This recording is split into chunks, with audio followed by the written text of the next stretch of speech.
Welcome to the Sports Angle on PRConnectionRadio.com, the voice of new media. I'm your host, Ian Rickelli. And, what I love about sports is that it never stops 365 days a year, 24/7. It will never sleep. All right. It doesn't matter if it's 3 a.m. and you're at a bar and you got a couple of drinks in you. You look up, there's going to be some sports somewhere. Doesn't matter if it's noon on a Sunday, you're going to still have sports with you. It does not stop. And more importantly, what does not stop is this show, the Sports Angle on PR Connections Radio. In fact, this is episode 50 here on PR Connections Radio, and we're about 700 episodes in since we started back in 2019. So, yeah, this has been a fantastic show. But hey, enough about me, Ian Rickelli, your host. I got one of my good buddies here. Family, baby. Family. Yeah, I got family here. Someone very knowledgeable. I got to bring him on. The most knowledgeable Packers fan I know, Joshua Bailey. Stay tuned live. How's it going, my friend? You know what time it is, man. Appreciate it. Now, we all know the big news. We all heard it. And I got a feeling there's a certain amount of people who want to know your host, Ian Rickelli's opinion on what broke in the NFL. The Chicago Bears have traded the number 1 overall pick in the upcoming 2023 NFL draft. And they traded with the Carolina Panthers out there in Charlotte, North Carolina. Now, Charlotte had to give up a good amount to get the number 1 overall pick. Not only did they give up speedy receiver and honestly one of the best up-and-coming receivers in DJ Moore, who came out of Maryland University, but they also had to give up the 9th overall pick this year, 61st overall pick in 2023, and a future first and a future second in 2024. So I'm going to leave myself for last. But Joshua Bailey and everyone watching around the world, I want to know from you, what is your reaction to the Chicago Bears trading finally the number 1 overall pick, making a deal with Carolina and moving out and getting a good ransom, getting a really good deal with Carolina? I'm pretty much surprised, you know what I mean? Like I was hearing that it was just bait, you know what I mean? It really wasn't going to happen. So when I heard it, I was like, man, that's probably not true. But everybody started texting. I started getting inboxes, started getting the notifications popping up on my phone. So I was like, oh, it's the real deal. So like I said, and right now y'all won that trade. Depends on what y'all do with the draft picks and how y'all develop more and your quarterback fields. But I was just basically surprised that y'all actually went through with it. So we'll see.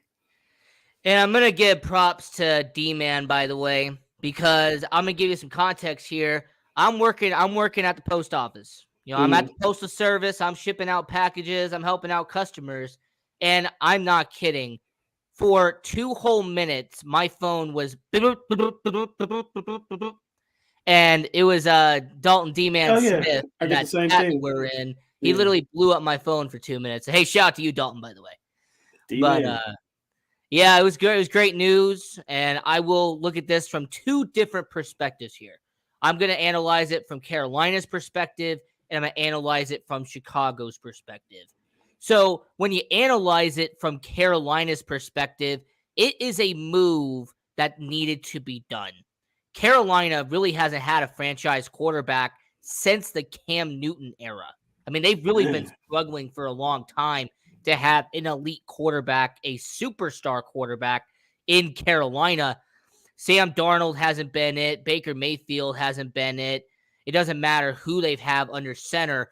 Carolina has not had a good quarterback in forever since the Cam Newton era. So a trade needed to be done. I understand why Carolina did it. Now, what we have to point out and what we're going to ask everyone around the world is, if you're Carolina, you have the number 1 overall pick. Are you taking Bryce? You taking CJ? You taking AR-15? Who is your pick at number 1 overall? Who did you trade up all those assets for? Who do you think Carolina has in mind? Well, I just talked to one of my friends. He's a Carolina Panthers fan. So shout out Ralph. Um, he said that he want to go with Stroud. So he's a Carolina fan. He knows pretty much what they need more than me. So that's who I'm rolling with. I'm see. So Stroud it is for me because that's what one of the fans want. So I go with him. CJ Stroud, he would be a really good player. I've actually been saying for a long time that he would be your number one overall pick in the 2023 NFL draft. Now, if Bryce Young ends up being number one, does Carolina have enough around him, or even CJ too? Do they have enough weapons around him to actually make him successful?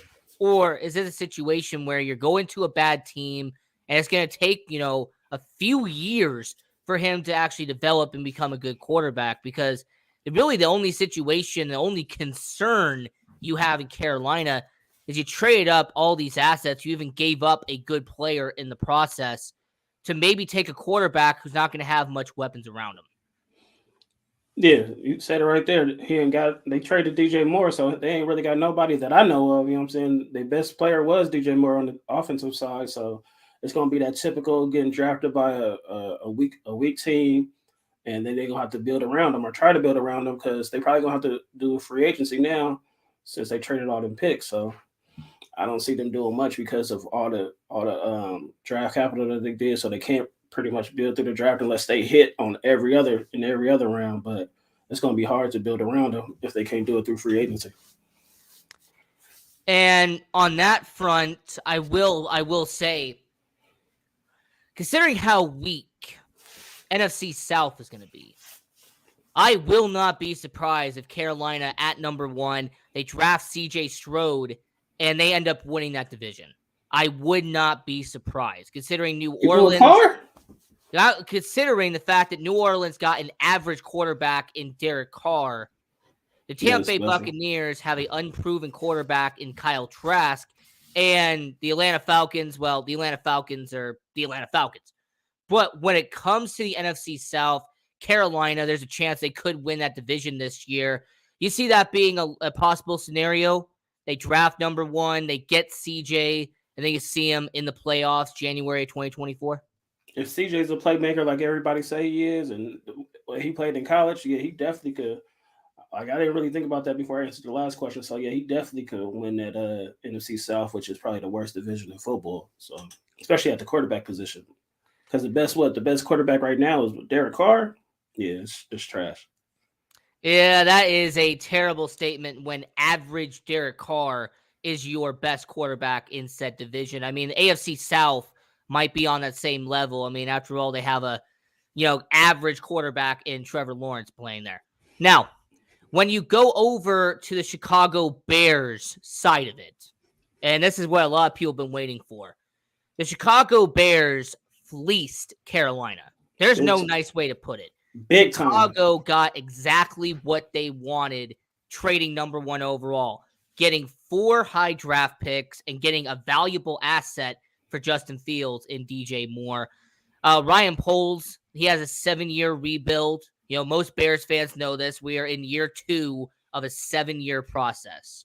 And you know what? If Ryan Poles continues what he's doing now, if Matt Eberflus continues what he's doing on the coaching side, I don't think it's going to be a 7-year. I think it might be 5 or 6 at this point because they have done really well up to this point with the Chicago Bears organization, the management side of it, bringing in Kevin Warren to be the president of football operations, the former Big Ten president. He is now the president of football operations for the Chicago Bears. Another great move the Bears have made. So the future is bright in Chicago. And yes, they're not going to be good this year, but I won't be surprised if in a year or 2 from now, that 7-year process ends up becoming a good situation in Chicago. And Joshua, what about you? I know you're a Packers fan. You might look at it from a different perspective, but I mean, that 7-year process that the Bears fans have been hearing about, this is year 2, but I really like what he's doing so far. Now, like you said, as of right now, it looks like it's on the up and up. So, I mean, Bears history, I hope as a Packers standpoint, I hope y'all follow y'all past GMs and all those people as can't develop or reach in the draft and stuff like that. But as far as right now, y'all looking like y'all might do some damage. And like you said, it might not be this year, but in a couple years, hey, Bears might be if they keep on developing players and um, drafting well with all this draft capital they got. They might be something to watch out for. Finally. So with DJ Moore coming to Chicago, Justin Fields finally having an elite number one wide receiver, it really feels like the first time in forever, maybe Brandon Marshall off the top of my head. This is really the last time the Bears have had an elite number one receiver, a guy who's a borderline top 10 receiver in terms of talent-wise in DJ Moore. You believe that's an accurate statement? That really this is the first time since a Brandon Marshall, perhaps, as Chicago Bears have an actual number one receiver? Yeah, Brandon Marshall. I think Alshon Jeffrey could have, if y'all would have kept him, he could have developed into that until injuries, though. But yeah, won a Super Bowl in Philadelphia. Exactly. Yeah, he could have been that guy too. But yeah, Hey, I like DJ Moore. I can't even lie. DJ Moore is that guy. If he continues to develop, then he's going to definitely help Field. So yeah, y'all got yourself a number one. And Claypool, hey, I wanted him, but Claypool could be definitely a good number two. Yeah, Claypool will be a number two. And Moody. Darnell, actually, no. I think Darnell Mooney will be. Yeah, I was like Moody. I forgot about Mooney. I think Mooney will be at 2. I think Claypool will probably be in the slot. He'll probably be a number 3. That's not bad. That's not a bad 3. Mooney has proved, you know what I'm saying, by himself that he could put up numbers.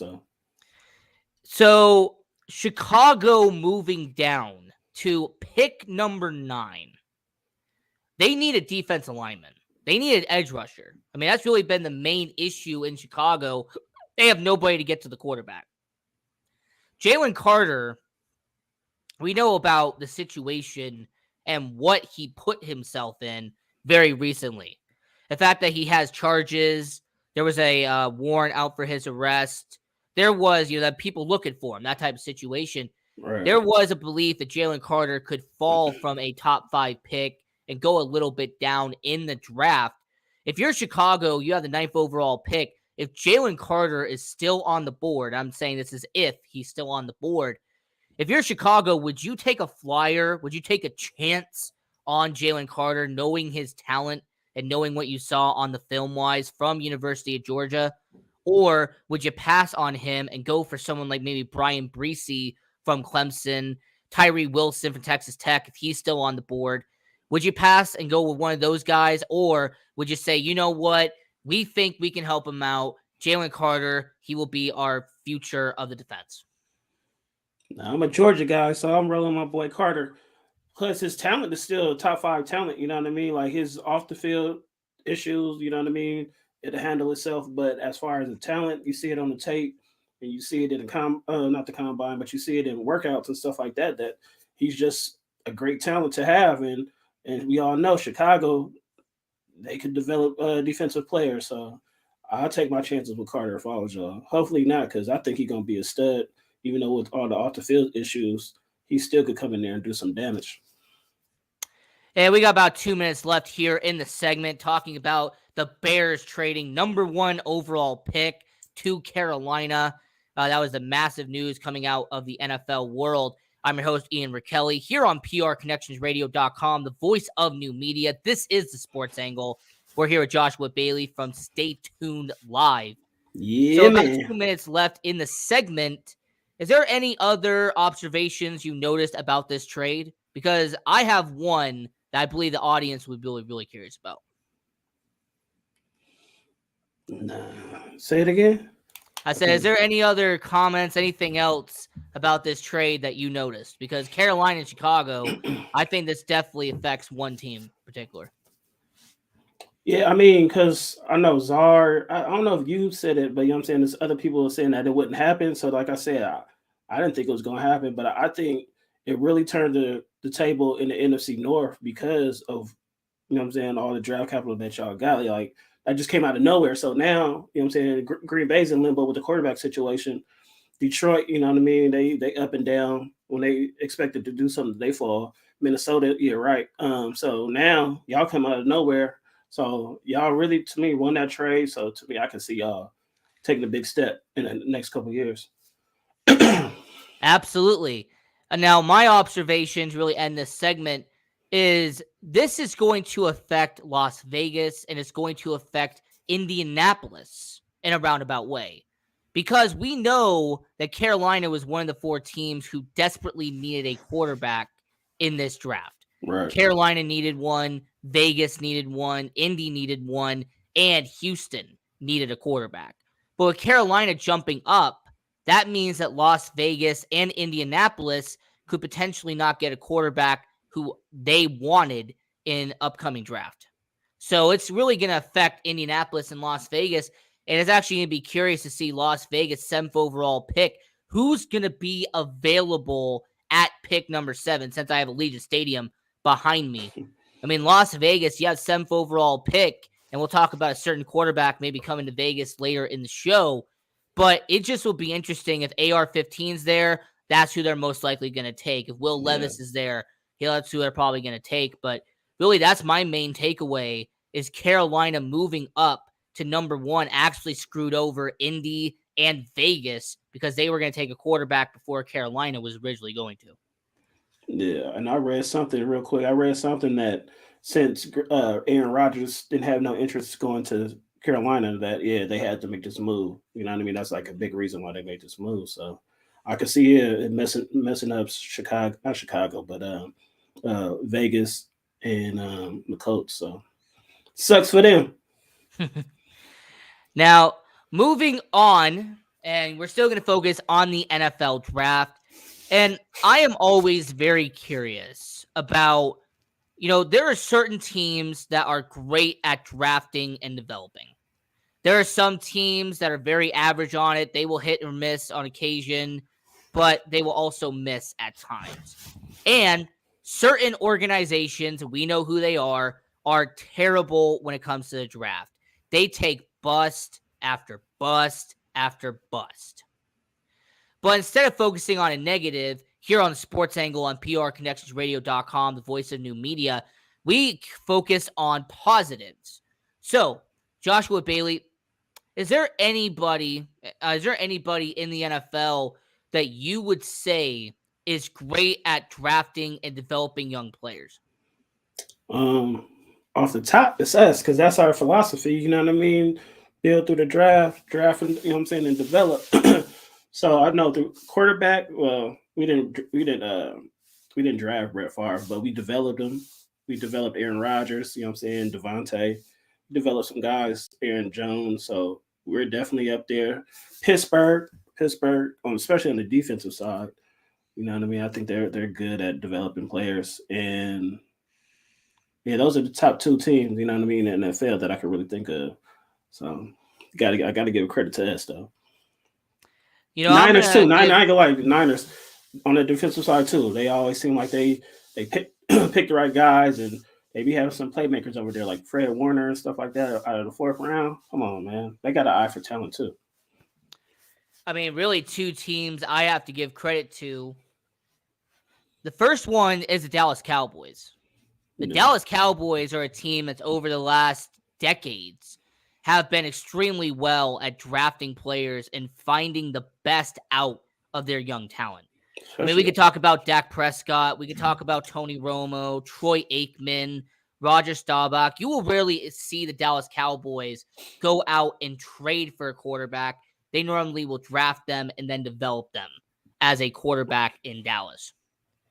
Right. So, I always say the Dallas Cowboys, if you're a young player, if you're someone who wants to go in the 1st round, 2nd round, Dallas is a great place to go in terms of developing and really polishing a young talent and making them a great player in the NFL. So I would say Dallas is probably one on the top of my head. I'm also going to give a shout out to Seattle Seahawks, by the way, because Seattle over the last decade and a half, John Snyder, Pete Carroll, the Legion of Boom was pretty much created in that NFL draft. I mean, all but one player from that Legion of Boom came from the NFL draft, taken by Pete Carroll and John Snyder. That's true. I forgot about Seattle. Yeah, Seattle's a big one. I like Seattle.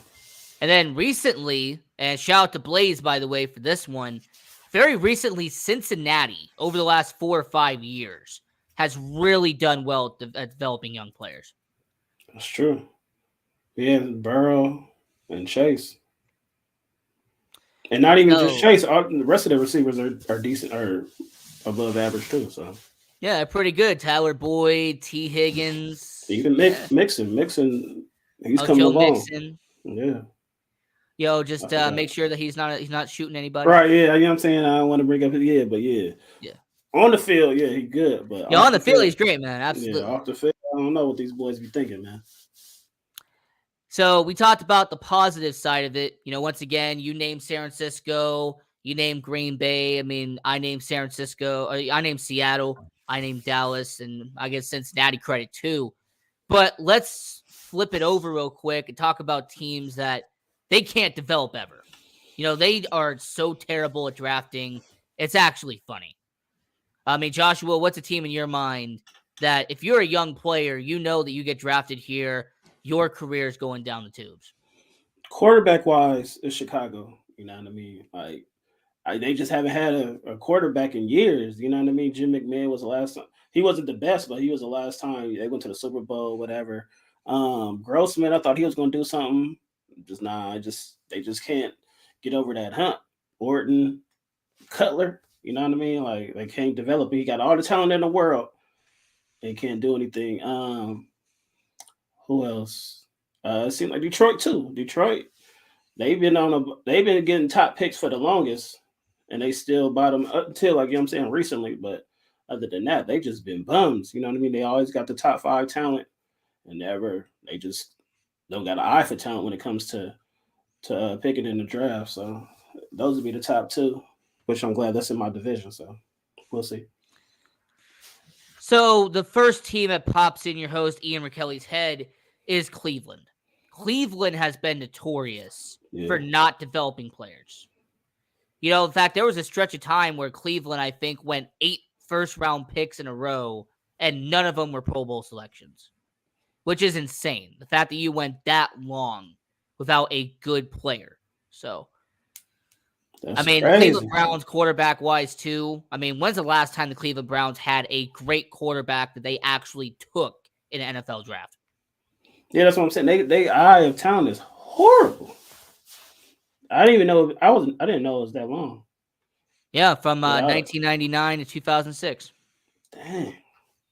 Yeah, they trash for that. Yeah. And then the second one is Arizona Cardinals. Now, I will say that Larry Fitzgerald, Anquan Bolden, those are maybe some notable ones. But when it comes to Arizona lately, like the past decade, Arizona Cardinals, you really can't think of a good player, a great player that the Arizona Cardinals have taken. The closest you can maybe get to is Budda Baker. And I'm saying like maybe he would be counted as one. Right. But Arizona, the last decade, Steve Keim and all the talent and all the executives in Arizona, they are terrible at drafting players. Dang. Yeah, those some bum teams, like you said. So yeah, Cleveland, yeah, I think Cleveland. Like I named y'all and Detroit, but I think Cleveland probably is number 1. Yeah, by far. Somebody did say this, and I'm actually going to take this from them. I'm not going to say it's taken from me. Hashtag Sports Angle on PR. Is Green Bay finally going to draft a receiver in the first round? I don't think so. I think, Watson is their guy. I don't think they'll draft a receiver in the first round. No. To give people context, the last time the Packers drafted a receiver in the first round was 21 years ago. Dang. So if you are a full-fledged adult and you can go to the bar and get a drink, well, you still haven't seen the Packers draft a receiver in the first round. Was it Javon Walker? Javon Walker, yes. Okay. Yeah, that was my guy, man. Then he went to the Raiders. And... Oh, yeah, of course. He went to, the Raiders is where you go to die. Exactly. You didn't hear about him ever since, though. But he was good. You know what I mean? I like Javon Walker. Dang. That's that long ago? I'm old, man. So I remember Javon, like, in his prime. So when he was drafted, so yeah, I'm old, man. I'm getting old. It's crazy. By the way, for all my Canadians out there who watch this show, and by the way, appreciate all our Canadians for watching Sports Angle on PR Connections Radio. I am aware the drinking age is 18. Heck, it's even 16 in certain provinces. I'm just saying here in America, the legal age is 21. So there you go. Now, my son just turned 21. Crazy. There you go. And, staying with your Green Bay Packers, the news about the New York Jets and Green Bay Packers discussing a possible trade. Aaron Rodgers could be gone from Wisconsin. He will no longer be a cheesehead, potentially. So, Joshua, I'll kind of let you take this one here. But with the New York Jets, Green Bay Packers, I mean, this has pretty much been considered a near done deal at this point. What is your opinion, your analysis as a Green Bay Packers fan? Well, in the past 3 or 4 years, I've been on the I'm saying get rid of Aaron Rodgers, but I hope he proves me wrong. But he's always proved me right because he chokes in the playoffs. That's just my thing. He's a great talent. You know what I'm saying? He's all-time great. In the regular season, he's cool. But when he get to that, especially against the NFC West teams, and particularly the Niners, man, he can't beat them. He can't win in the NFC Championship game. And when we beat the Chicago Bears, it was more their defense than anything. You know what I mean? It was B.J. Rodgers. You don't remember what Aaron Rodgers did? Aaron Rodgers didn't do anything in that game. So I don't give him all the blame with all the losses. But with the Mark Murphy came out today with an interview saying that it's all but done. You know what I mean? He said something like, in the best interest, it'll be the best for him to go. Somebody asked, is there any chance that he come back to Green Bay? And he was like, yeah, basically he was like, they already got the trade already. It's just the compensation and Aaron Rodgers' decision. So Aaron Rodgers just got to be like, yeah, I'm coming back and I'm willing to get traded. Mark Murphy already said he's been a great Green Bay Packer. He had a great career. That's past tense. So if he had a great career in Green Bay, that means we moved on from him. So everything coming from the GM to the president saying that all this had past tense stuff about Aaron Rodgers, I think it's a done deal. So, and I'm hoping it's a done deal because we need to move on from Aaron Rodgers to see what Jordan Love has. Green Bay Packers organization. Now, as a bitter Bears fan, if you guys go 0-17 at one point in my life, I will be a very happy person. No, but to put that aside, the Jordan Love era, if it does start in this upcoming season, what do you think about the Love-Watson connection? Jordan Love, Christian Watson, there's going to be a good amount of touchdowns coming from those two in the upcoming future. You think that's going to be a fair statement? I mean, we see what Watson could do. Like I said, Jordan Love, he showed some signs in the little bits and pieces of games he played. So I'm pretty sure that, Love and Watson connection could be one of the top 5, definitely a top 10 connection in football. So I'm ready to see it. So certain analysts have pointed out the similarities between Brett Favre to Aaron Rodgers to Jordan Love. Jordan Love spent 3 years sitting on the bench waiting for Aaron Rodgers to finally pass the baton. Aaron Rodgers waited three whole years for Brett Favre to eventually pass on and pass the baton to him. Aaron Rodgers was a late first-round pick. Jordan Love was a late first-round pick. Jordan Love will be entering year 4 of his career, and he'll probably be a first-year starter. Aaron Rodgers was in year 4 when he was a first-year starter. Now, I'm not saying that Jordan Love is going to be Aaron Rodgers, but you can't deny the similarities are there between what happened with Favre and Rodgers and what's happening now with Rodgers and Love. You think that's a fair statement? Oh, yeah. I mean, it's plain as day. You know what I mean? You see what happened with Favre. It was a drama when it was drama here back and forth with the front office. Same thing with Aaron Rodgers. It's like, man, y'all got to get rid of these diva quarterbacks and just move on. You know what I mean? Just got to go. Nobody is saying that Jordan Love has to be, you know what I'm saying, Aaron Rodgers. I don't want him to be Aaron Rodgers. I'd rather him be a game manager in the playoff. I mean, in the regular season, and you know what I'm saying, show up like Eli Manning, somebody like that in the playoffs. You know what I mean? He don't got to be just his 4-time MVP.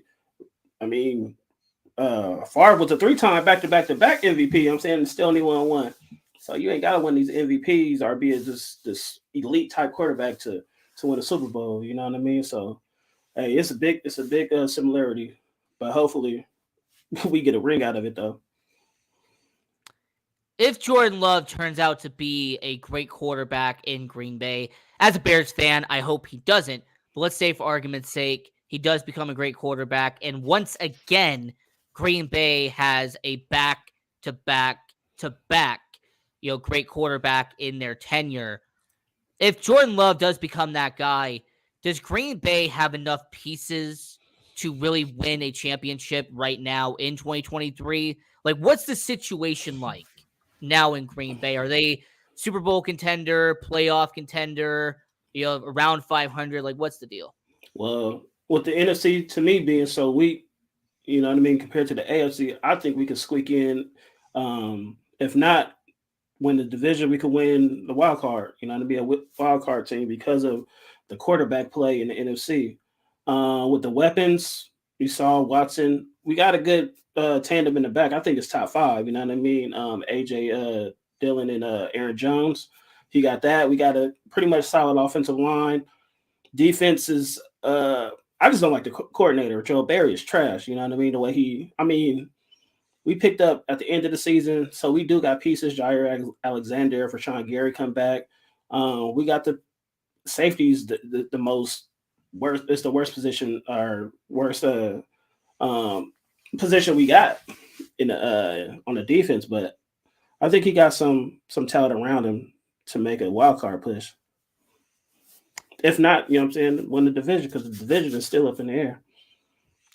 So Minnesota, they released Zadarius Smith, Adam Thielen, he's gone. Dalvin Cook might be traded in Minnesota. Patrick Peterson, he was also part of that roster cuts in order to save money in Minnesota. So Minnesota has lost talent. Big Chicago, time. we just saw what they did. And Detroit, they might piggyback off the late success they had in 2022. So with Green Bay right now, if you kind of had to put it out here, where is Green Bay at this point in NFC North? Where are they at right now? I think they still could battle for this. I guess I had Minnesota, but Minnesota losing all the pieces and some big pieces, they're not going to be first. So it's, to me, Detroit is probably the favorite to win that division because of how they ended the season and ended our season. So I think we still could battle for the second. If not, we still could battle for the first. But I think most definitely we could be in second place because, like I said, that division, hey, it's up in the air, man. And I love talking about loyalty in sports, and Green Bay definitely has loyalty. The fact that Aaron Jones restructured his contract so the Packers could free up cap space. David Bakhtiari freed up cap space by restructuring his contract. Those players didn't have to do that, but they did it, and Green Bay is probably going to be a lot better now moving forward. So with Green Bay, what does that really tell you as an organization? The fact that you have some key players, some star players in Green Bay that easily could have said no to restructuring their contract, but instead they did, and now Green Bay has a little bit of money left over. You know who didn't restructure? Who took the most money? Aaron Rodgers. So, you know what I mean? He could have helped out by not signing that. I mean, I ain't going to say don't take no money, though, but you could have, you not worth that money. You know what I'm saying? But we offered it. He took it, so I can't blame him. But he definitely, that was dumb on Green Bay's part. But yeah, Bakhtiari did it today or this week. Aaron Jones, it shows that, hey, we got some loyal guys that's willing to sacrifice on their end to bring in more talent or to help keep people that we got. So I'm with it. You know what I mean? So, because I know keeping Aaron Rodgers or getting rid of him is still going to be a cap hit because we're going to probably have to eat some of that contract. So, but it shows the guys that we have, you know what I'm saying, the type of guys that they still want to be on this team and they want, you know what I'm saying, success. So, hey, you got to have money to bring in talent or to keep talent. So, I like it. Now, the upcoming NFL draft, Green Bay is in the middle, kind of like around the top 15 area. Now, we have heard about the safety position. You brought that up about 5 minutes ago, how safety is a need. But most mock drafts that I have looked at, and even a mock draft we have done here on the Sports Angle, they have them taking tight end Michael Mayer from Notre Dame. So I'm actually gonna, have you have the floor real quick. I want to know from you as a Green Bay Packers fan, if they do take the tight end from Notre Dame, they take Michael Mayer, would that be a good move, bad move? What's your opinion as a Packers fan?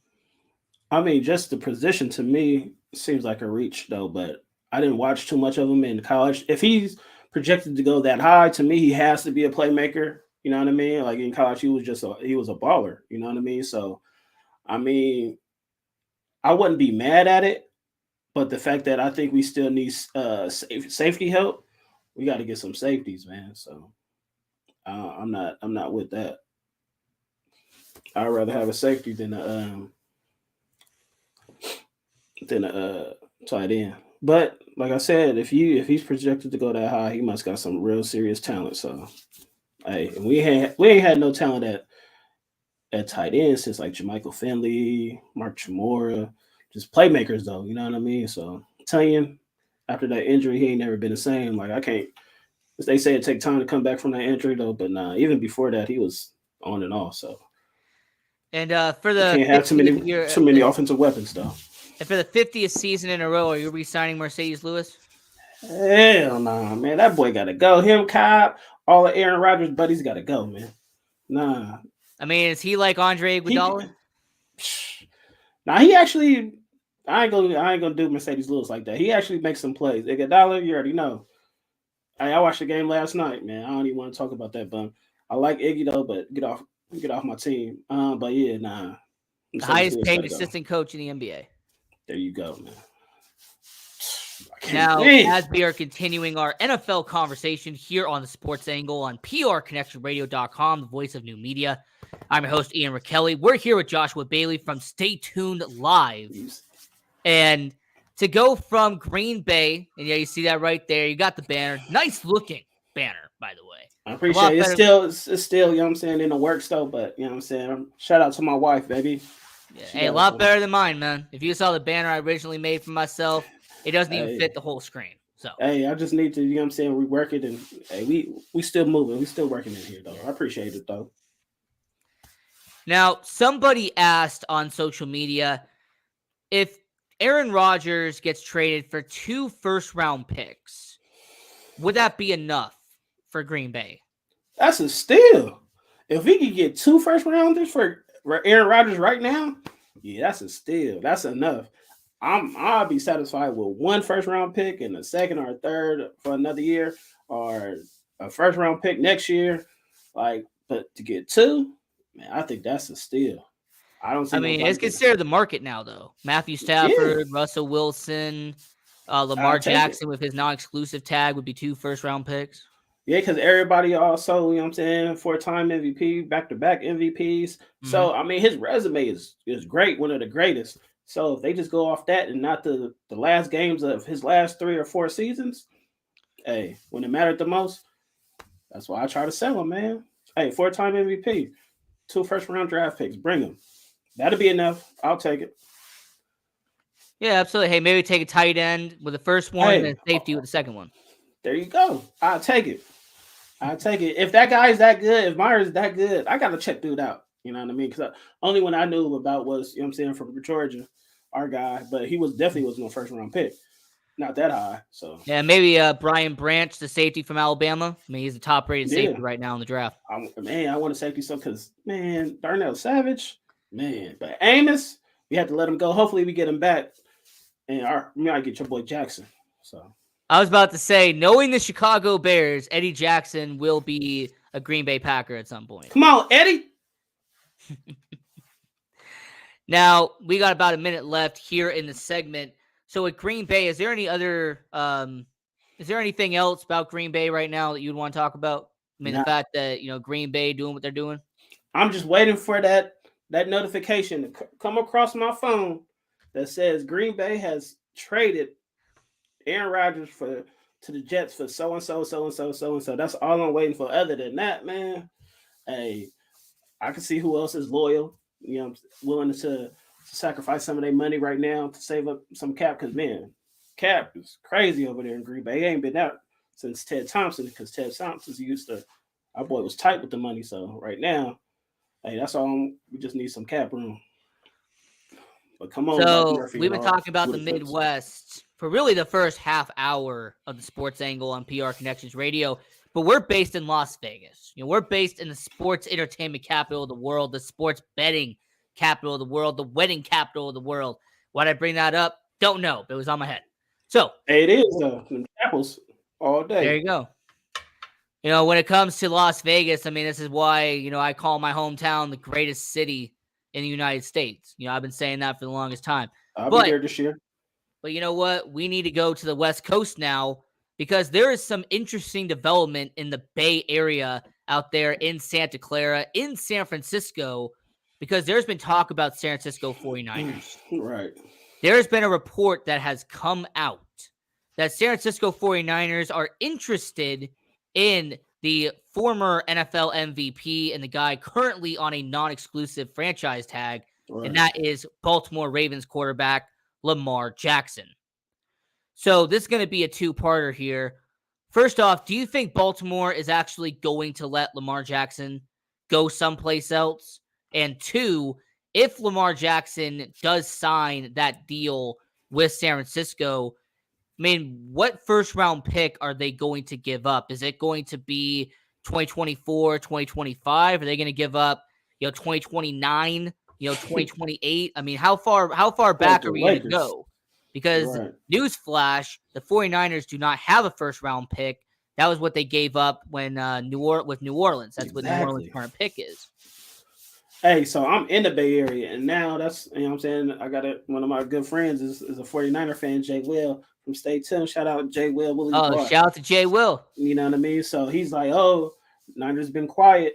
You know what I'm saying? Usually when they quiet, they got something cooking. And so, like I said, I was like, yo, y'all don't got no first round pick, this year to give them. They want to, I don't think they want to build now. You know what I mean? Unless because I heard it's a good quarterback draft, or is it a good quarterback draft this year or better next year? Oh, it's a lot better next year. Caleb Williams and all that. Right. So I can see that if they like, okay, they got a good chance of, but to me, the Niners might do good. So you still might not get that pick.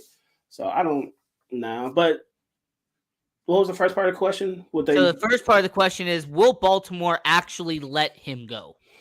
Yeah, I don't think they're going to pay him.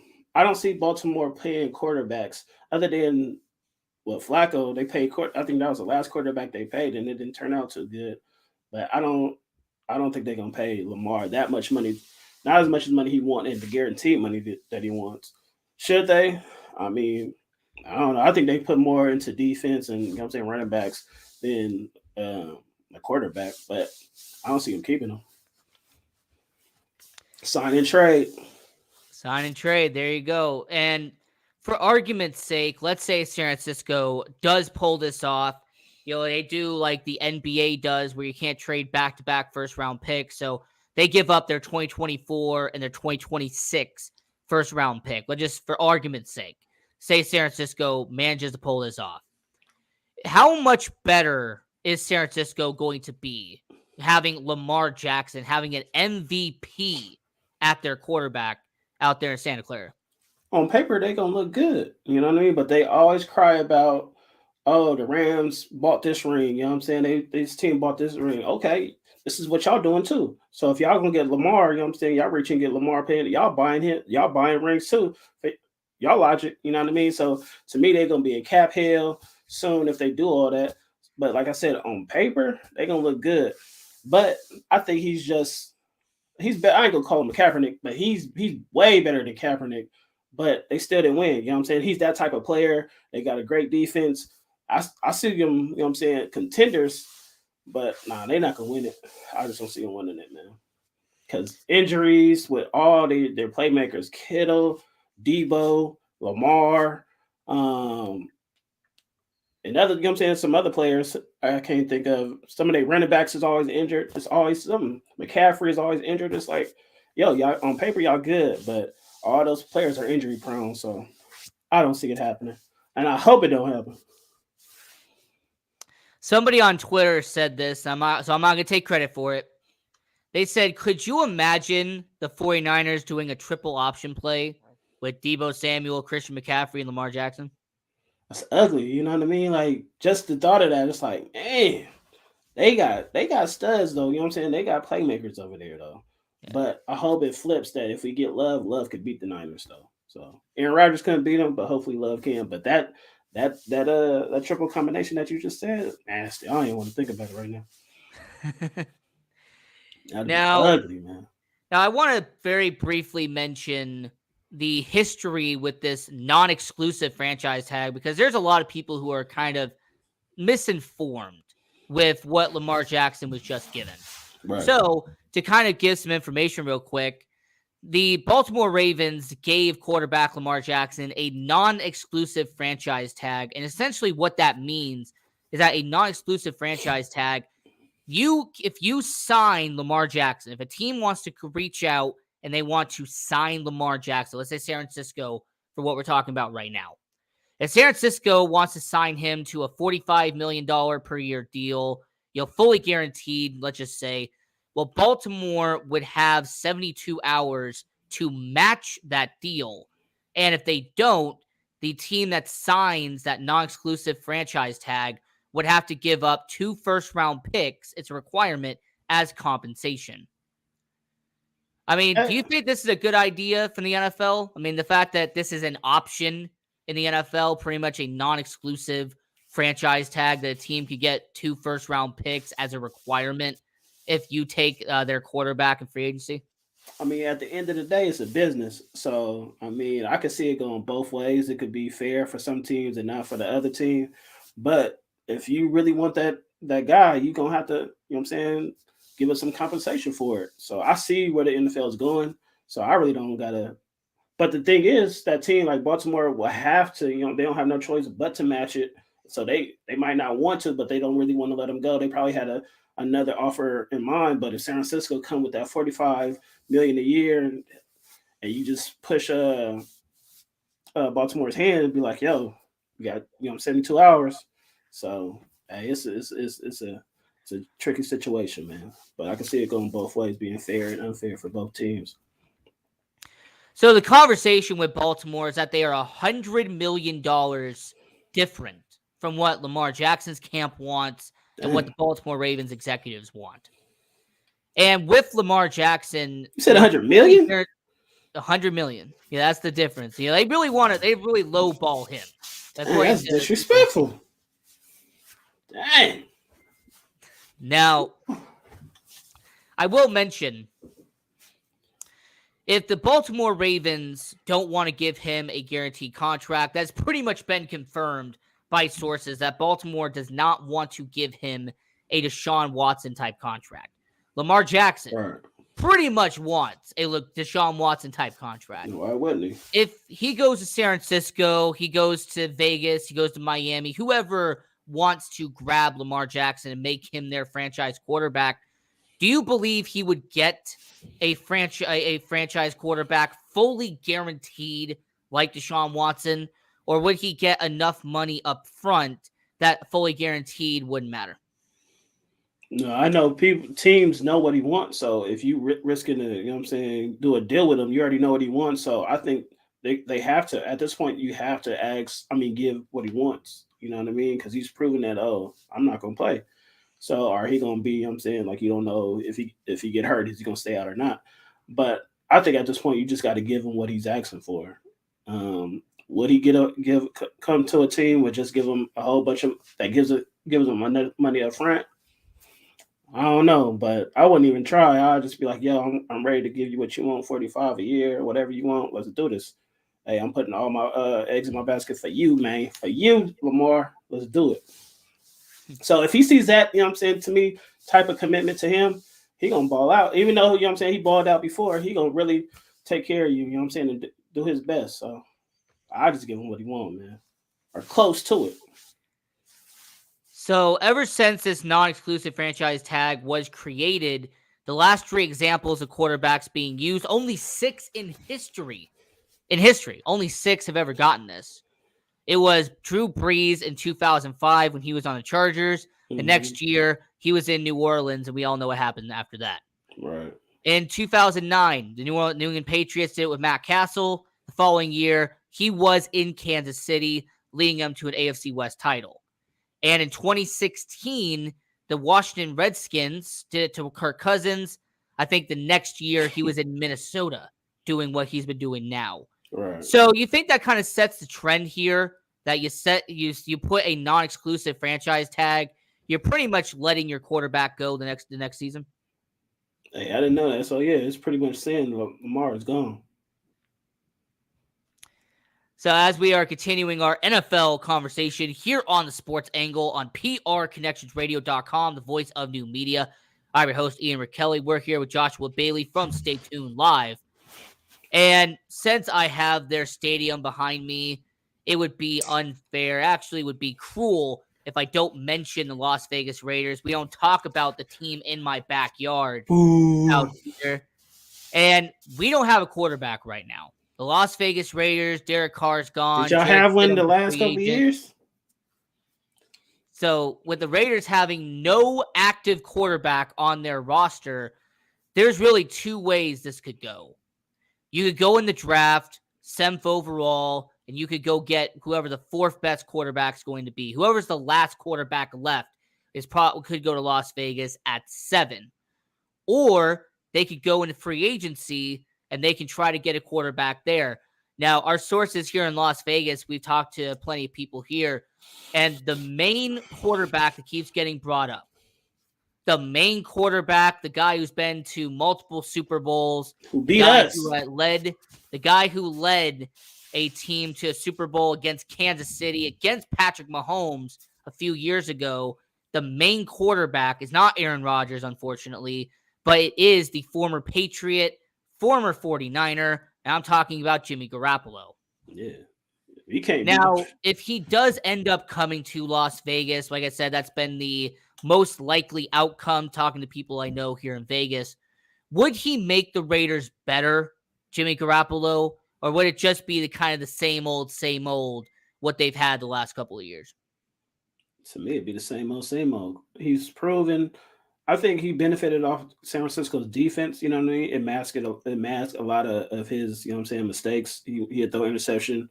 They good enough to, stop the other team.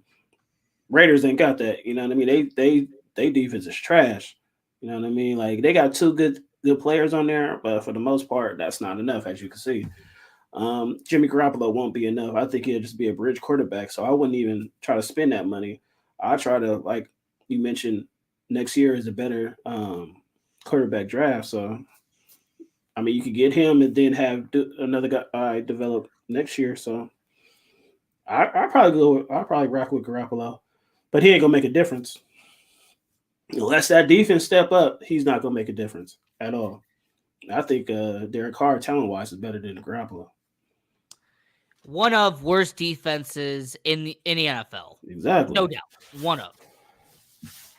So, yeah, it's going to be bad for them if they get Garoppolo because we know Garoppolo, that boy going to give it up. We know at any given time, the time that you don't need it the most, he's going to give it up. And then you ain't going to have the defense to, you know what I'm saying, and try to stop that other team because Raiders defense is so trash. So, sucks for them either way you put it, man.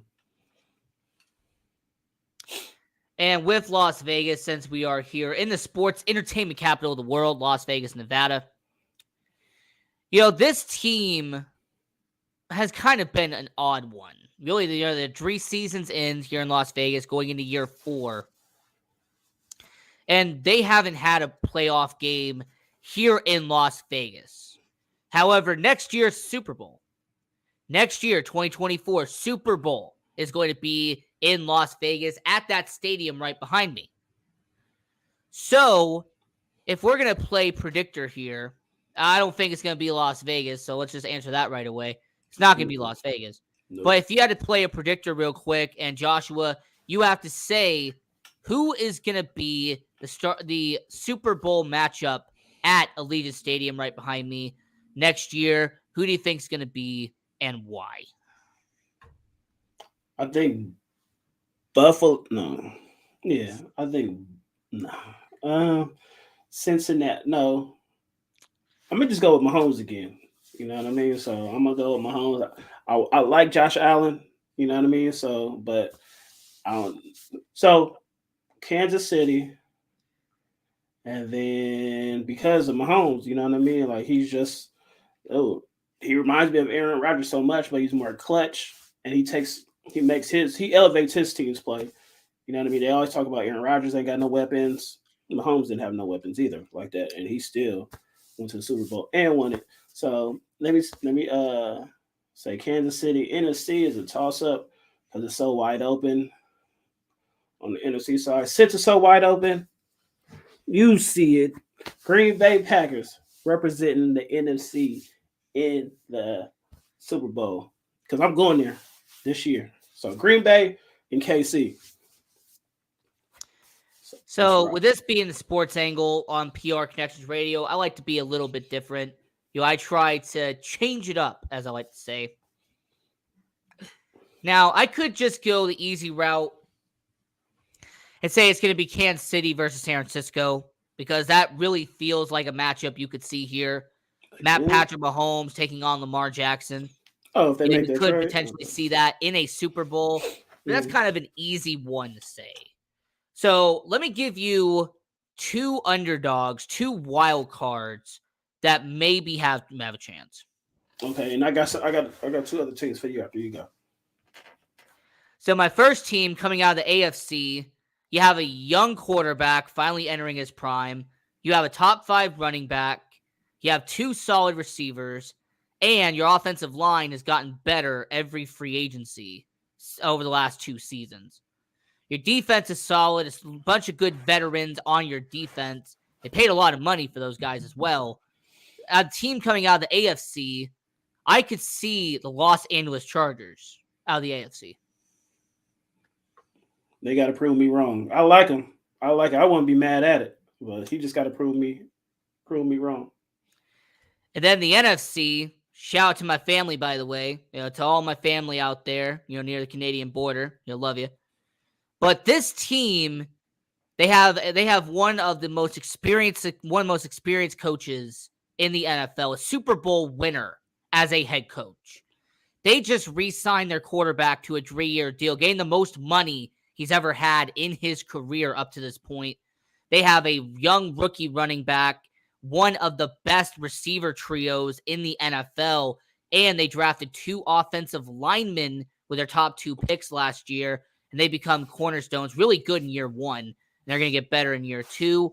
And they drafted a defensive back in Tyreek Woolen, who was a candidate for Defensive Rookie of the Year. Give me the Seattle Seahawks, man. Give me the 12th man out there in Seattle.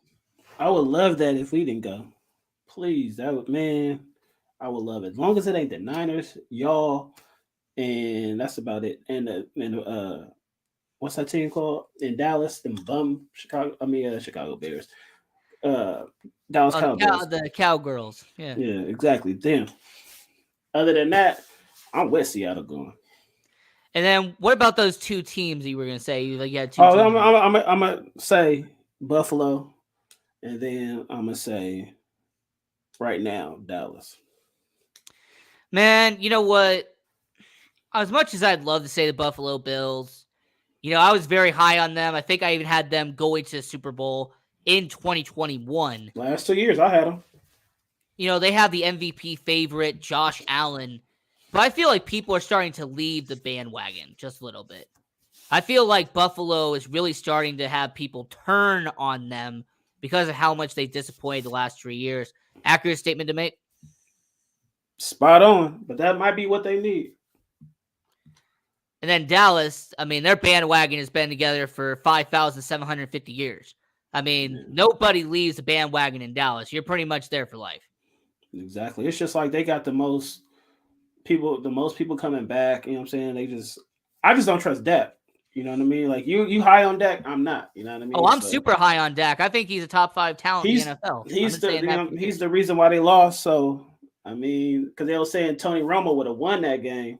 So and like his only problem has been turnovers, and I even broke down the stats on this.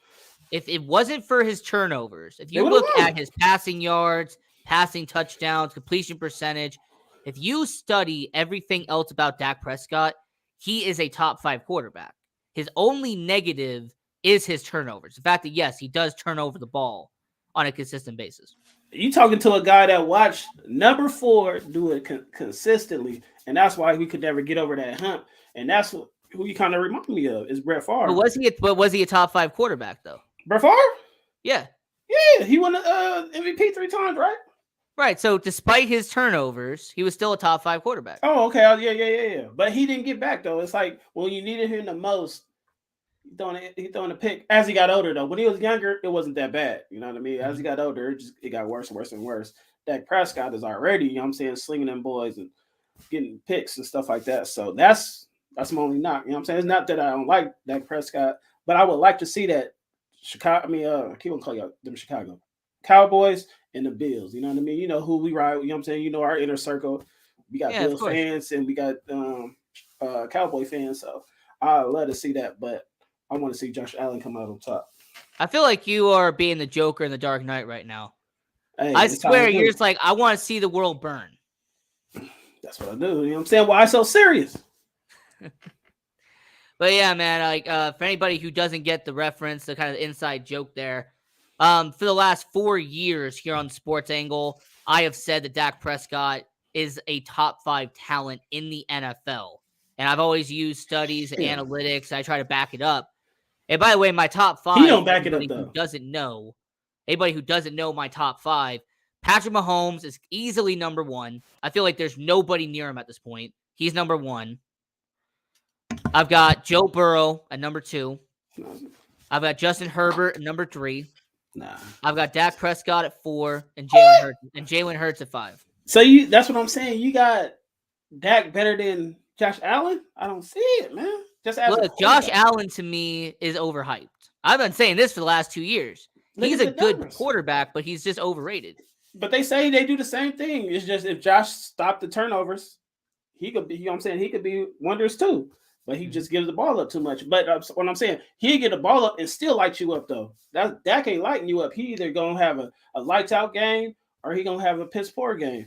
With Josh Allen against Miami, he was giving the ball left and right. He still came back though. You know what I mean? So that's to me, that's the difference. He still got it in him to the arm talent. Yeah, he's top 10 though. I'll say this: he's top 5. Come on, man. No. Man, we can have this debate all hour long. Man, so we're towards the top of the hour. Yeah, for hour number 2. Yeah, it go bad. It's bad. Now, as we've been talking about Super Bowl contenders, getting towards the last segment on the NFL side, I get a lot of hate from people because they feel like I disrespect Trevor Lawrence. I don't give enough respect to good old Sunshine, as they call him in Jacksonville. And I had somebody, I'm going to leave her name out of it, and they were saying that, they could be a Super Bowl contender next year. That Jacksonville could be a team to watch out for next year. Joshua, just let me know, is Jacksonville a Super Bowl contender or are they not a Super Bowl contender next year? They're not a Super Bowl contender at all. Like Lawrence is a good quarterback. He's proven a lot of people wrong. You know what I mean? But at the end of the day, it's a gauntlet over there. He's not top. I don't know if he might be a top 5 quarterback over there, but he ain't top 3. So I don't see that team, you know what I'm saying, having a great defense and pushing him through like, you know what I'm saying, some of these other quarterbacks. So they not a Super Bowl contender at all. Playoffs, maybe, you know what I'm saying? They maybe could get back to the playoffs, but they're definitely not no Super Bowl contenders. Not even close. They will be a wild card exit. That's what they'll be. That's what I'm saying. It's not a Super Bowl. Anything can happen, but that's not happening. So back to the last comment that we were talking about. Since we mentioned Kansas City, we mentioned LA. I pretty much mentioned all of the AFC West teams except for Denver. Interesting enough, somebody asked on Twitter at Sports Angle on PR, is the Denver Broncos going to be a wild card team in 2023? I don't see why they couldn't be. If Russell Wilson plays half as good as he played like when he was in Seattle. I think he's Mhm. capable of getting to the playoffs. You know what I'm saying? Getting a wild card. So I don't think he could play any worse. You know what I mean? They blamed it mostly on the coach. He ain't there no more. He's way better than what he played this past year. So yeah, of course, the Denver on paper those boys are still nice. You know what I mean? On the field they nice. Defense is good. They got wide receivers. Running back, I don't know how good they are, but like I said, if he just step it up just a little bit, yeah, they could get a wild card. I will say that they will be probably a 6th seed, Yeah. 7th seed. I mean, they're good enough to win 9 or 10 games because we have seen this ever since they added the 7th seed in 2020. You have to win 10 games now to get into the playoffs on the AFC side. Right, on the exactly. NFC side, you could finish like 8 and 9 and still make the playoffs. It's a gauntlet over there. That's what we talked about. Like in the AFC, whew, those top 5 teams got some quarterbacks. Yeah. By the way, when you mentioned Russell Westbrook, no, you're accurate. It's not Russell Wilson, it's Russell Westbrook. That's how he playing. The Russells, man. And the LA Clippers have been losing games consistently ever since Russell Westbrook got there. Soft as mush award probably go to them boys. You know what I mean? Because ever since they got, you know what I'm saying, they've been dropping. I think did they beat the Kings yesterday? Oh, they didn't beat the Kings, huh? Nope. Dang. So explain to our audience, what is the Soft as Mush Award? Soft as Mush Award. Stay tuned live. We got 3 nominees, and those 3 nominees, either it's a team or it's a player that's just had just one of the worst, you know what I'm saying, week, had a bad play, had a bad game. Like a team like the Spurs lost 16 straight. That's soft, you know what I mean? Russell Westbrook, his play is just soft, you know what I'm saying? To make his team worse, it's just, you know what I'm saying, we just call him out.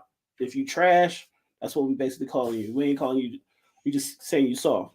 So, hey, you don't want to win that award. It's not a good award because it's basically saying you're a bum and you trash and you're a loser, basically. So we got about 10 Westbrook minutes. has won it. Okay. And Russell Wilson. There you go. And we got about 10 minutes left here on the show with Josh Bailey from Stay Tuned Live. But let's talk about the NBA real quick because, yes, I love kind of ending the back end of these shows talking about the association. I know you're a Warriors fan. I'm well aware that you are a Golden State Warriors fan. Them taking on Phoenix in the first round, that might be the best 7-game series we see in the first round. Yeah, it definitely is. The battle between Durant and Curry. Durant, you know what I'm saying? That's Durant's team. This Curry's team. Hey, let's go at it. But as far as us playing, it's gonna be ugly for us right now. Yeah. I will say the current matchups right now in the Western Conference, like I said, we're 80% into the year. All right, we have 20% left to go. The Dallas Mavericks would take on the Sacramento Kings. Now, man, I will say in full confidence that I will not be surprised if the Sacramento Kings pull off the upset. I'm taking Sacramento. If Sacramento beats Kyrie and Luka, who have had no chemistry at all. They have the better team overall. Yeah. Dallas has the better playmakers, had the better 2 players, but as chemistry and team-wise, it's Sacramento, and I do not like Sacramento, man. But like that bean, baby. Hey, Mike Brown, by the way, Coach of the Year. He's got to be. He has to be Coach of the Year. Definitely. I like Mike Brown. I always liked him, even before he came to us, and now that he's with the Kings, I never had a problem with Mike Brown. And the last 2, you have Memphis taking on LA. Now, if this was not, if this was Ja Morant playing, if it was Brandon Clark fully healthy, Dylan Brooks not being an idiot and trying to hurt people, if this was 100% Memphis Grizzlies team, I would wave my hands and say, all right, nice participation trophy, LA. You're going to get swept. You're going to probably win 1 game maybe, and you'll get your participation trophy. But based off of what we know now about Memphis and the fact that if NBA does their investigation and find out that Ja Morant did have a gun on the team bus, if he did bring it into the facility, he would serve an automatic 50-game suspension if they find that investigation to be true. At least. So with all of that and the fact that Brandon Clark got injured again and might miss the first round of the playoffs, this series could actually be a lot closer than it should be.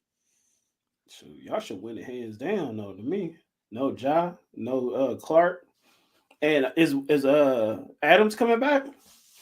He is still injured. Yeah, he's gonna be. So I'm saying if they don't play, to me, this should be what 4-1. Yeah, but as you see, the Warriors can't even beat them boys without Ja, without Adams. I personally want to see Memphis versus Golden State. Nothing against Phoenix versus Golden State. I want to see it too, but last night, Memphis Golden State. Last night, man, hurt my heart. It's like, yo, we give up 40 points against OKC in the first quarter. We give up 48 against a Ja-less Memphis Grizzlies. Come on, man. Our defense is trash. And we on the road. I don't know, man. We the most bipolar team, but Memphis, y'all in Memphis, I think y'all should definitely take Memphis, man. Yeah, I kind of want to flip Memphis. it. If I had it my way, I would flip it. I would have Phoenix versus LA, and I would have Memphis versus Golden State. I want to see both of them. I mean, because I like to talk. I like the back and forth. I'm not a Draymond fan, but Draymond he could talk. You know what I mean? He won for the boys. Dylan, come on, man. They both fake tough guys to me, but Draymond can talk. Hey, Dylan Brooks, he came from Finley Prep here in Nevada. I ain't got to say no more, man. Finley Prep. That's all you got to say. All you got to say. Shout out to Finley Prep, by the way. So many NBA players came from Finley Prep. But I'm not saying he a bad basketball player, but that tough guy look, it's not, you know what I'm saying? Come on, man. Yeah. I'm not saying he can't be tough, but in the NBA, man, he fake, man. He isn't fake. By the way, props to Finley Prep alum and former number 1 overall pick, Anthony Bennett. Shout out to him. There you go, man. You my boy, man. I don't even got to say much. That's why he got his own show, ladies and gentlemen. Yeah, and that's why I appear on your show sometimes to fact check Czar. But anyway. Now, I will point out the last series in the West would be Denver versus Minnesota. Now, I'm going to blame Czar for this. I was very high on Minnesota to begin the year. I thought Minnesota would be a lot better than exactly 500. Yeah, he was on them boys hard. He was. Yeah, he almost convinced me. The key word is almost. Yeah. Yeah, I think that'd be a sweep, right? I'm telling you, man. Don't believe that, man. Don't believe the hype. You know what I'm saying? He said Ja was definitely not going to trade that number 1 pick. Come on, man. John Jones is going to lose. Come on, man. I mean, I'll say this about Searle. I don't even think he even landed 200. Yeah, I didn't. Yeah, that's true. I give him a pass. And now you got Steppe going up against John Jones next. That's going to be the next fight. So Now, we are West Coast guys, but the East Coast, the Eastern Conference, I mean, these matchups actually are a lot more interesting, in my opinion. Way better.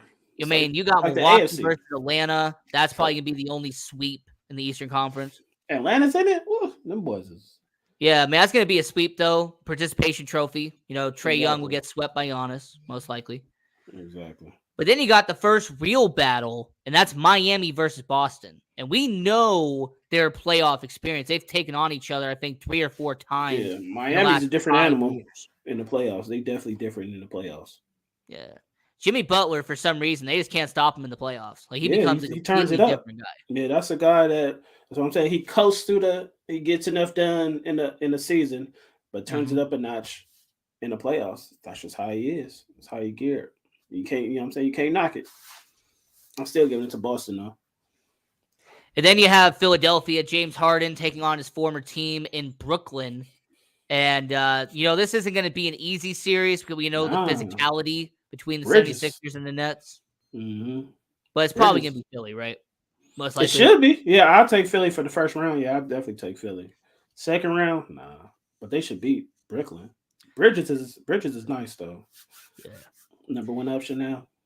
Mm-hmm. And then the one matchup that so many people are going to talk about, the New York Knicks, Madison Square Garden, taking on the Cleveland Cavaliers, Donovan Mitchell taking on the New York Knicks. I mean, we know what Donovan Mitchell loves to do against the Knicks. Donovan Mitchell, he took over Cleveland and got them boys playing high. You know what I'm saying? Playing at that almost elite level. You know what I mean? Like, no, I didn't think they was gonna be this good, but he proved Shaq wrong. I know that. You know what I'm saying? So he's Oh, definitely one of the absolutely. top players. He's definitely a top player in this league, superstar. Now, my original pick, and anybody who watches this show knows I don't change my pick unless they eventually get eliminated. So my pick for the NBA Finals was the Milwaukee Bucks defeating the Memphis Grizzlies in 6 games to win the NBA Finals. I made that back in a couple of months ago. Now, I still am confident in Milwaukee. You know, Memphis, we're going to have to hear the whole John Moran if he gets suspended for 50 games or not. But with Milwaukee, you see that being a very good possibility that Giannis wins his second MVP, in the NBA Finals. Oh, in NBA Finals, yeah. If they make it and win it, because I think I had them or Brooklyn, but for now Brooklyn definitely ain't going. So I'm definitely sticking with Milwaukee. So yeah, if they win it, he's definitely gonna get it. I don't see nobody on that team. You know what I'm saying? Picking up they play to play better or more valuable than Giannis. So he is that team. Middleton has dropped off a lot since that injury. So Drew Holiday, you know what I'm saying, is probably their second best player now. Boy, Grayson Allen, though, that's my boy. Hey, Grayson Allen. Grayson Allen is that I always say this, and this is a hockey term as well. He is your player's favorite player. Exactly. He is a guy that everyone else in the NBA would hate. But when he's on your team, you love him. Exactly. And that's the type of guy I like. You know what I mean? Grayson Allen is that guy, man. I don't care what y'all say. He gonna play. He gonna ride for you. Yeah. To me, it's like Nazem Kadri in Calgary. For any of my hockey fans, you're gonna get this right away. He is a guy that, he headhunts people, he gets in trouble, gets suspended. But man, the people in Calgary, they love Nazem Kadri because he is the guy that will get in fights. He'll stick up for his teammates, and also he scores goals too. So hey, you can't exactly. That's perfect teammate right there. Right. And I just think Grayson Allen, Draymond Green, those are the type of guys. Everyone else hates them, but on your team, you're going to be like, man, I love team. Yeah, they might be a headache, though, but you want them on your team. You want them type of guys on your team. You know what I mean? Like Rodman and them boys. Like, yeah. And with the NBA MVP, we got about 2 minutes left here in the show. Yeah, with the NBA MVP conversation, I do have to ponder. There was some controversy that popped up lately. I'm not going to name the show. I'm not going to name the 2 people. I'm just going to point out what they mentioned. There was this idea from a certain analyst that people are being biased towards the European players.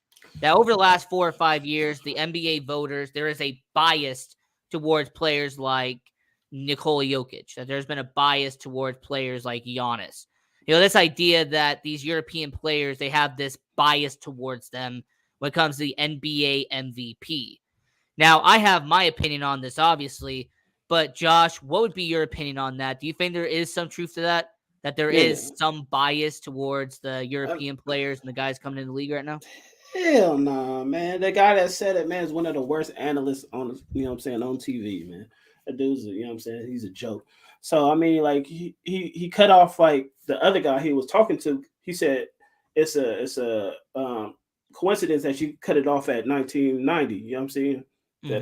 That year. You know what I'm saying? Because before that year, it's gonna mess up his argument with Magic and stuff like that.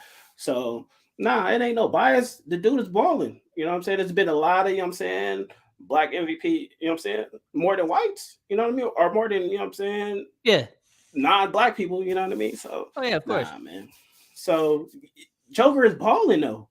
You know what I mean? They'd be like, "Oh, they didn't give it to Westbrook when he averaged." Yes, they did. You know what I'm saying? And he didn't have a winning team. His team is number 1, and he's playing. They was like, "Oh, he only averages. He's like 20th in scoring. He's doing other stuff though. He's passing the ball. He's rebounding. He's doing everything." Right. If you actually watch the game, you'll see his team exactly. Play. You know what I mean? He ain't passed at him. Can the team be like, can the teammate be like, okay, you only need 1 more rebound, 1 more assist. Let's get it for him. That's what a teammate's supposed to do. That's what they did for Westbrook. You know what I'm saying? That's what Adams did for Westbrook all the time. I mean, look, if you're 1 away, then a teammate's probably going to do that for you. But Right. I rarely ever see a team go like, all right, this guy's 5 away, or this guy's, Right. 4 away. Let's just force it. It's Yeah. not forced with Joker. With Giannis, he did it and they rescinded it. You know what I'm saying? Because he hurried and tried to get that rebound to get it. Right. He But with made it very Joker, obvious. exactly. With Joker, it comes with the game. You know what I mean? Yeah. A blowout. You know what I'm saying? He sits down. He don't pass stats. You know what I mean? Like he's just that good. And the fact that he's not black, you know what I'm saying? People feel some type of way, but oh well, man. Bird won it 3 times. They just say they wasn't crying about that because he earned it. So Now I will say that first off, the analyst we're talking about is trash. You're only there because you won an NBA championship and you weren't even the 5th best guy on that team. man, horrible. But you know Couldn't what? even jump. And I'll say this. Do I think that there is a little bit of bias towards European players? Like, do I think there is a bias towards a certain group? No. But I will say that these European players produce some of the best players in the league. I don't think that's a bias. I think that's just facts. I mean, we've seen the last 5 or 6 years, we're seeing players from Europe come over and like Giannis, Embiid, Jokic, Luka, Pascal Siakam. I mean, we're seeing so many great players come over and dominate. So, no, I don't think that it's a bias. That's what I'm saying. I think that they're just the best players in the league. Like, if you say the top, 5, it's probably international. You know what I mean? All right, like, 4. It's like 4-1, most likely. Exactly. Yeah. Come on. So, we're getting towards the end of the show. So, we got about 2 minutes left. So, Joshua Bailey, tell everyone where they can find you and tell everyone any projects you're working on and anything that's going on. Please, you tell the world. Now, you can find me if you go on YouTube, just type in Stay Tuned Live. Follow us on Instagram, YouTube, Facebook. Just type in Stay Tuned Live. And we should pop up. You should see this logo or, you know what I'm saying, the STL logo. We just trying to build, man. Ian is part of it. So, y'all know we rocking over there. You know what I mean? We talk about sports, talk about food, movies, everything. You know what I mean? Like, you don't know what you're going to hear because that's why we call it Stay Tuned because, hey, just stay tuned. Oh, yeah. You never know what you're going to hear next. And I do appear on the show. I try to bring my insight analysis to it. And exactly. he's got to know a lot about me, to be on that show. So, and people ask for him. If he ain't on the show, we got, you know what I'm saying, we got nicknames for everybody. So people ask for my man. So he bringing something to the table, man. That's why he's part of the team, man. That's why he's part of the squad, man. Yeah, absolutely. So stay tuned live, man. Yeah, every Tuesday night at what time? Every Tuesday night, 7:00 Pacific, 10:00 Eastern. Central is what? 9 p.m. 9 p.m. My bad. But hey, shout out to all my people in Chicago, man. 9 p.m. Central. There you go. Yeah, I just talked to my boys in Chicago earlier today, man. I love my people in Chicago. Just don't love your team. Chicago Bulls, though, I love them. Hey, you know what? I'll say this: the Bulls, like if I had to have a second team, and I know a lot of people don't do that, but if I had to have a second team, I would say the Bulls. If I had a second team. That's Jay Will. Jay Will said that's his first love was the Chicago Bears, but he's from the Bay Area, so he's going to ride. You know what I'm saying? That's his favorite team, but his first love was Jordan and the Bulls. But I mean, he's a Warrior. Just like my second team of football, man. I support the 49ers because my late mother, she loved the 49ers. So I support them. If they do well, I'll root for them. I don't like nobody but the Packers. I like players though. You know what I'm saying? I love some players though, so I won't mind certain teams winning. Like who? Oh, right now, like I said, Josh Allen is my guy. You know what I mean? But and who else? Who's the defensive player? Oh, Justin Jefferson. Even though that's my dude, you know what I'm saying? Even though Jair shut him down because it was a fluke, I like Justin Jefferson. I like Chase. You know what I mean? I like them boys. So, hey. And I'll say this though, because I'm a Pac-12 guy, there's a lot of players that come from the Pac-12, and I do want to see him succeed. Like Budda Baker, for example, Arizona Cardinals. I mean, he is going to be. He's a player that I want to see really do good. And there's some really good players out there that I could definitely go on and on about. Russell Wilson. Back in the day, see, I like Russell Wilson. I like Sherman. I like all the Legion of Boom, but when they played us, I couldn't stand them. But Marshawn Lynch and them boys like that, like Jerry Rice, like way back in the day, man. But Oh, Terrell yeah. Owens, nah, for getting that catch on us, nah, man, I never liked you. But it's just Hey, it's players absolutely, that I man. like, but teams, nah. My number one team that I do not like resides in Chicago, man. And the number Because but one one of my favorite team, players of all time is after the Brett Favre, Reggie White. Well, other than the Green Bay, is Urlacher. Urlacher is my favorite player from a different team. Number one hey, favorite you know player from a what? different Brian team. Urlacher, Hall of Famer. I even have his jersey. So, I yeah. almost bought his jersey. And if I have to be fair and I have to give credit to your Green Bay Packers, I don't like doing it. But if I have to give credit to your Green Bay Packers, all right, I will acknowledge it. Aaron Jones is one of my favorite running backs to watch in the league. He Aaron had to grow Jones on is a me, guy man. who plays the game the right way. Yeah, he does. He grew on me. At first, I didn't really care for him, but when they start playing him, when McCarthy was playing him and stuff like that, I was like, yeah, man, I like him. His interviews, just the way he carry himself, man. I love the guy. So I'm glad we And got I him. don't know, and you know what? Somebody will fact check me 1,000%. But didn't he come from the Mountain West Conference? Like, didn't he come from like Utah State, if I remember Yeah, correctly? I think so because he was like what fifth round draft pick. He was one. Yeah. I don't know if he was the last. It It was was him either or it was either Utah State or it was like UTEP. It's one of those two. I yeah, know yeah, that he yeah, came from something like like a that. non-power Yeah. five. That's Yeah. but he came in and now he's doing damage, man. You love a guy like that, so Yeah, man. Just like Aaron Jordan Jones. Love, man. He came from Utah State, and I'm like, why have people not figured out that the Mountain West Conference is where you go get quarterbacks? Derek Carr came from the Mountain West Conference. Alex Smith came from the Mountain West Conference. Colin Kaepernick came from the West Coast Conference. Nevada, huh? Like, Yeah. there is so many quarterbacks who came from the Mountain West. I'm like, hey, I hope that stigma has finally died out now. Josh Allen came from the Mountain West.